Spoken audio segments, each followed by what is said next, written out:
This next fellow, who's become one of the family, and we really like him, but he brought his daughter too, so this is becoming a family affair, which is wonderful. So Steve Grogan is a very interesting poet and witness, and his observations too cut to the bone with a clarity that is uniquely specific to his own self. And let me just digress a little bit for Jill's sake. What you're going to appreciate in this group is that everybody legitimately has their own voice. And there are no threats here, because it's our own voice. And we stand on each other's shoulders and we just keep getting better and better and better. And my God, we've known each other now how many years? It's extraordinary. And tell your friends to come. It's a ball. And some nights are electrifying. It's better than any theater event you could go to. We've had full court, in-your-face poetry. And in fact, we were supposed to have Carrie Well in tonight, and poor puppy is sick with the flu. Man, she would have shaken all these pictures into not plum.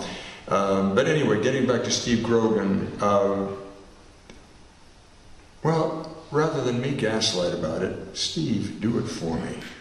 And prepare to stretch. Right.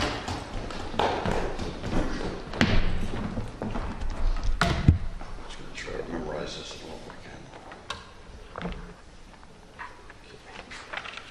This first one's called High Noon.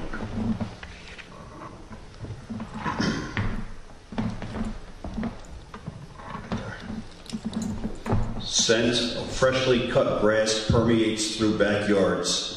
The only time grass smells good, otherwise it has the charm of dog shit. We lay on the ground and on edge in each other's arms, my right hand massaging your blue jeans and high beams, dreams of farms at high noon. We stare into each other's eyes, the blue-gray seemingly less aquatic and more storm-like. Shadows cutting the world in half, dividing us into the polar opposites we truly are. A few clouds float by, in the background of blue azure sky. Look, that cloud's a vulture with bloody eyes. That cloud looks like you and I. And that cloud looks like Grandma eating her own intestines. A soft, steadfast breeze gently kisses our skin as the uncompromising world flies around us in the end. This is called poem number 400. I'll have a name, so. I hovered above your house like mist on a swamp, hoping to get to you. Instead, I felt as empty as a cliff with no top or a peak with no view. God can put beauty in a barren-ass field, but he can't get me to you? Nonsense. If you had telepathy, you'd hear me say, shake your hips and walk in my room, or meet me by the river and kiss me by the river and feel me in the dark, or dive in like a shark. I have to read this off my phone to transcribe it. All right, this is called poem number 401. The cascading river breathes underneath the moon. The harboring currents undulate like milk on a spoon. And there we are with only ourselves to feel, on the riverbank with only ourselves to heal. The uncertain waters become more alive at night. This shimmering river adorns the lustrous moonlight.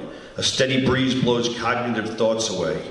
And there we are with only ourselves to blame, on the riverbank with only ourselves to name. The greenish water hides a weathered pontoon. You'll find me in here looking for the next monsoon. This is my life. This life is an Indian giver. But now only tranquility as I'm fly fishing on the river. The end.